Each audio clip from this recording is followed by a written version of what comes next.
Welcome back, MMAOddsBreaker. Today we're talking to Mike Richman, getting ready to fight. It's still Ed West, right? Over there in Yeah, yeah, Bellator? still Ed West. Yeah. Because, it's Bellator. With the new way that Bellator is being run, you know, it was like determined action. Every week was a different series of fights. Guys were moving along. Every 6 weeks, you guys were fighting again. And it became like this situation where I'd have to ask every single opponent every single time. I would literally interview you today, interview Ed tomorrow, and there's been a change. You know Yeah. what I'm saying? It's like it's just. Yeah. But the new Bellator seems to be doing a lot better. Did you watch the fights last night? Yeah, I watched the fights last night. They were sick. They got me fired up. So, What do you think about?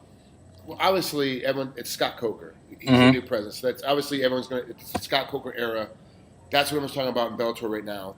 Um, but what difference do you see as a fighter? What did you see different from watching the fights from home that you tuned in on as a fighter? Like, what did you see sitting at home watching these fights go off, going, okay, that's better. I can see that already. That's better. Or this thing has changed from the home viewership. well, what I noticed is obviously there. I got word. There was talk about the new Strike Force canvas. The Strike Force style canvas and the Bellator canvas. I had issues with it. I know King Mo did. It was super slippery. I could never really plant my feet. Just arm punching a lot.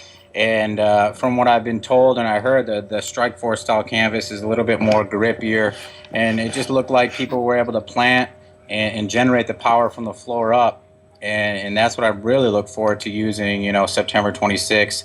That can really generate more power with my strikes.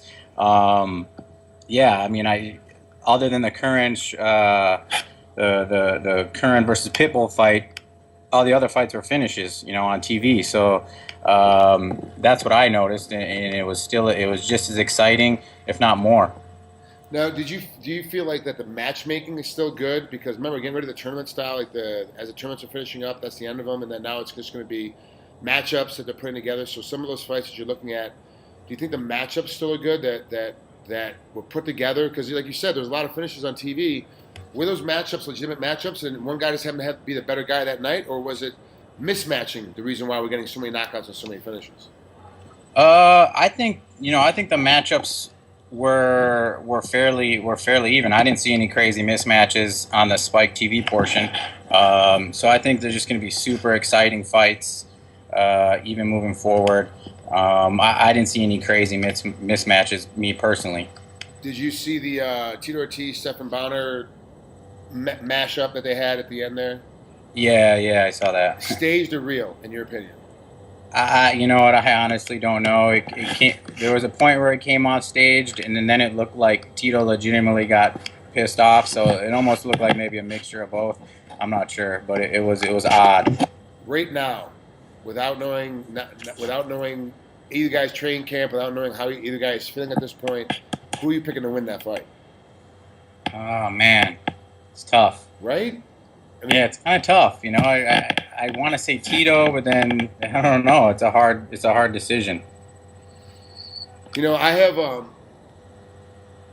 I Because just I'm don't. a Tito. I'm a diehard Tito fan. I've always liked Tito. Well, it's not only that, but I also have a situation kind of where it's like I love Stephen Bonner. I love Tito Ortiz. I like both these guys outside the cage. I love how they are with their families and their wives and their Yeah. girlfriends, and I like how they are as men. Like I really enjoy them. So I really don't have anything bad to say about them as people. hmm But their antics inside the cage, inside the ring, it's like Bonner fights Anderson Silva on a short notice. Gets beat, announces retirement, fails a drug test, but he still has his contract with the UFC.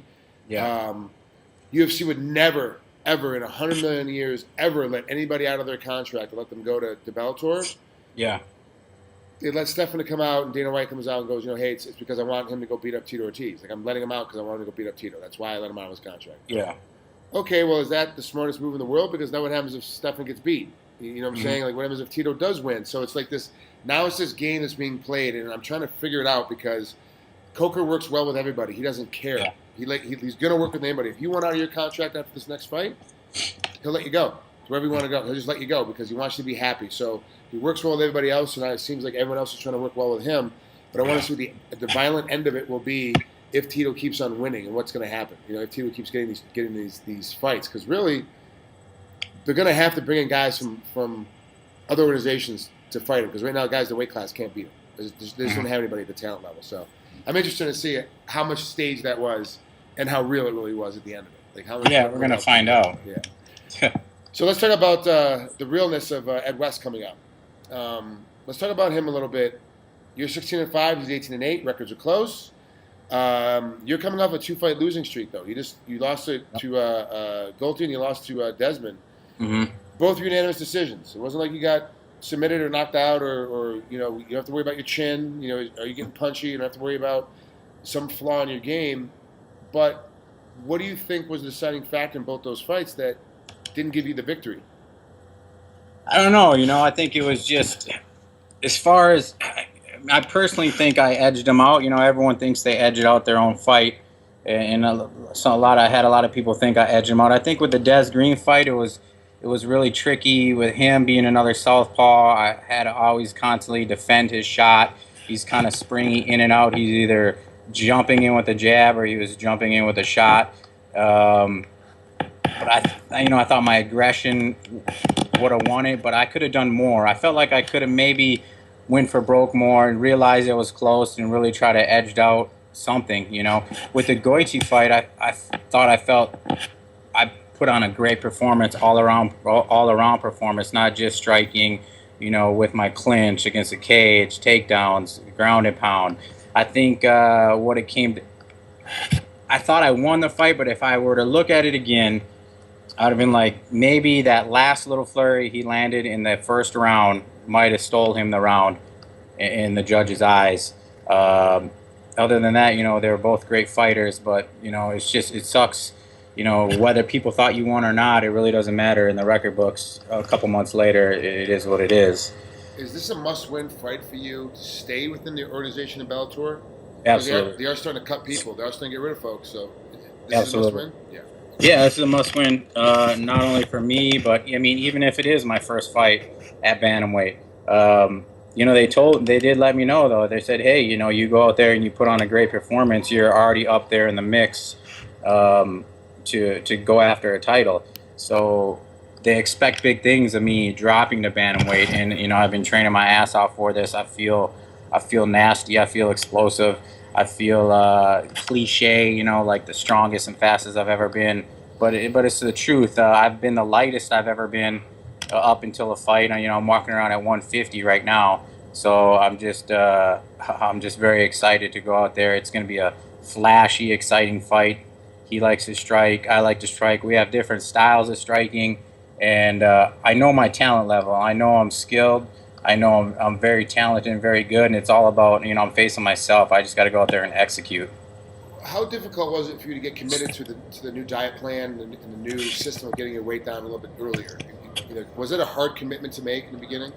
Oh, yeah. It was definitely an adjustment. I started the training camp at like 10 and a half, 11 weeks just for that reason of trying to get my weight down. So it's been slowly a dieting weight cut process the whole training camp, but still maintaining good energy. It was much different than fighting at featherweight. It kind of reminded me of my first time at featherweight, really trying to figure out, all right, featherweight, this is where I need to be here. I had my timeline down, and this one is really trying to figure out what my timeline is, dieting right, correctly. Timeline before, same time. Right now, you're 2 weeks out? Mm-hmm. Your timeline before, how much would you weigh? If I was right now about 3 weeks out at featherweight, I'd probably still be 163, 60-ish. You're talking a full 13 pounds difference? Yeah. 13-pound difference? Yeah, big difference. It's huge. I'm the leanest I've ever been. Day before weigh-ins, you got that big cut coming in the next day. Mm-hmm. What were you when you were up at feather? At featherweight, I would actually diet all the way down to, I would get down to like 151. When I would literally get to we fly out Tuesday morning-ish, I would get down there and I'd be like 151, 52, 50 range. So I wouldn't even cut that much water. Day before weigh-ins, I was always on weight. That night, I'd be on weight. What's your track for this one? What do you think is going to happen for this one? Same thing? We're going to be pretty much not having to cut that much water out of your system to make the No, weight? this one I know because I'm really lean right now, but I'm still trying to stay hydrated. But this one's looking like a bigger water cut. I've actually done some test water cuts already, Okay. where I've been hydrated, and I'm trying to just see how much water I could push out and being comfortable. I've actually incorporated what's called an infrared sauna. I don't know if you've ever been in that or tried that. But when I used to fight and commentate over in Japan, I would go. There was a particular because I have tattoos, and they won't let me in to most of the places because of our tattoos. For the folks at home, if you don't understand, the mob culture in Japan is very established. It's very inundated in the culture. The Yakuza, they have tattoos, and they don't allow the tattoos in most places because it's a sign of being in a gang, and so they want to keep it separate from normal society. It's just part of their culture. I couldn't go anywhere. You know, like my back is fully covered with a 3/4 sleeve of a chest piece. Like I'm not, even though it's all Asian art, they're like, sorry about it. There's one place I could go to that had the full sauna, full everything, and they had this jade room I would go into. It was an infrared sauna. I was going to like, don't stay there any longer than 20 minutes. I'm like, why? Like, it's gonna change your whole body. It's gonna make you feel better. It's gonna start to heal you from the inside. But it's very taxing. You have to like build your body up to getting used to doing it. I went in like, I'm a wrestler, man. I've been in saunas forever. I'm good. I get in there. I was in there like 30 minutes. I was like, I'm going to get out, whatever. I went in. I sat down on the couch out front to kind of cool off a little bit. I woke up an hour and a half later. It completely drained me out. Did you have that same feeling too when you went in? I don't know. I didn't get that feeling. Maybe it's a different style of infrared sauna. I know that I've done some research on it, and it really depends on the different qualities and the different style of it. But the whole concept of it gets deep in your skin and heats your body, and it's like it doesn't heat up the room. And like that thing's been huge for me, like being able to cut water, being able to stay there. Like I could stay in there for an hour straight without having to get out, and I can just shed water. I felt like when I was in there that when I cut weight, every 15 minutes is a pound. I know that's what it is when I'm cutting weight. That's what it is. Yeah. When I was in there, I felt like I was cutting a pound every 5 minutes. It's like crazy when it gets going. Like, that's why I was so drained when I walked out of there after half an hour, because I was literally had already dropped like 10 pounds of water weight. I haven't done anything yet. I was like, I gotta get out of this thing. So Do you do Epsom salt baths too? That's something I never really got into, but now that I'm not fighting anymore and I'm doing these other ways to kind of see the other sciences, for me it's a great way. It works very well, but I don't know if the other guys use it. Yeah, and I've used it maybe once or twice. Like I said, I really haven't had to cut that much water, but I've heard that Epsom salt baths help you drop a lot of water just chilling in there, or hot tubs. I used to be a big regular sauna guy, but that's so taxing on the body.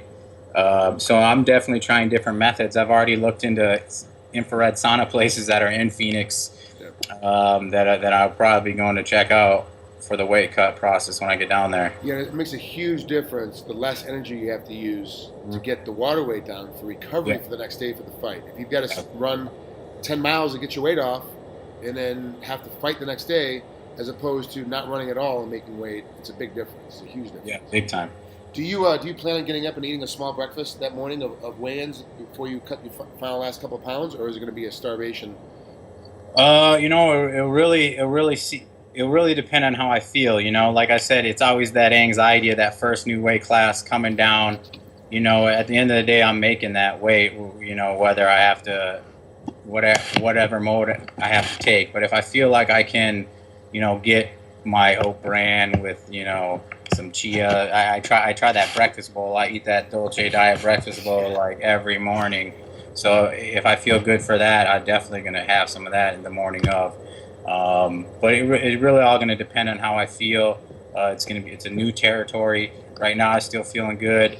But these next, I have 2 more training weeks and then fight week. These next 3 weeks are really going to be a whole new zone for me. Ladies and gentlemen, it's Mike Richman. He's getting ready to fight Ed Westcott here in Bellator, September 26th. Of course, can be seen on Spike TV. The fight's in Grand Canyon University Grand Canyon University Arena in Phoenix, Arizona. If you're in Phoenix, you got to go check out Bellator. It's obviously one of the better shows now coming around, and tickets are still available. That's the difference. Where a lot of these other cards, the UFC cards, you're getting in there and you can't afford them. The price are getting too high. Bellator is still reasonably priced. So you get a chance, definitely get in there. Definitely get after it. I'm telling you, folks at home, you've got to watch this fight. This is the fight on the card that I'm the most excited about because it's going to be the most action-packed between two guys. They're great overall fighters. They love staying in the center and striking each other and trying to figure out a hole in the other guy's game plan. It's going to be a great fight. Mike, I wish you the best of luck in this fight. I can't wait to talk to you after and see how things pan out. I want to talk to you about your game plan. Like, what was your real game plan for the fight? Did it work? Did it not work? How things pan out? I want to get into the nuts and bolts of it after the fight's over. Absolutely. Thanks, Mike. I appreciate it, bud. Have a great rest of the day. Yep. Yeah, you too, man. Thanks.